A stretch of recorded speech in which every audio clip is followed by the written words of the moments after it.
సమూయేలు ద్వారా మాట్లాడుతున్న దావీదుతో.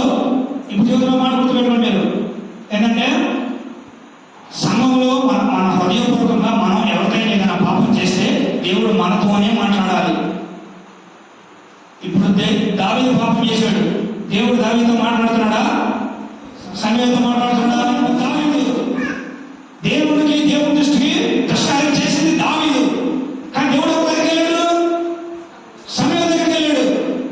ఆ సమూయేలు దగ్గరికి వెళ్ళాలని దేవుడు దావీదు దగ్గరికి వెళ్ళి దావీదుతో మాట్లాడాలి. ఏమని?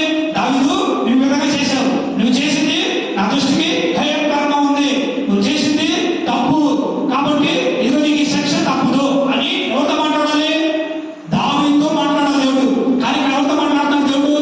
సమూయేలు ద్వారా మాట్లాడుతున్నాడు దావీదుతో. మన జీవితంలో కూడా పోరాడాలి. దేవుడు అట్లా మాట్లాడకూడదు. ఒకవేళ మనం తప్పు చేసామా, అది మనకు తెలిసిందా, దేవుడి సన్నిధిలోకి వెళ్ళి ఒప్పుకొని ఏడ్చి కన్నీ విడిచి దాన్ని విడిచిపెట్టుకోవాలి. విడిచిపెట్టినప్పుడు దేవుడు మనతో మాట్లాడాలి. ఏం చేయాలి? దేవుడు మనతో మాట్లాడాలి. సేవకుల ద్వారానో వేరే వాళ్ళ దేవుడు మనతో మాట్లాడకూడదు. అలా మాట్లాడమంటే చాలా ప్రమాదంలో ఉన్నట్టు.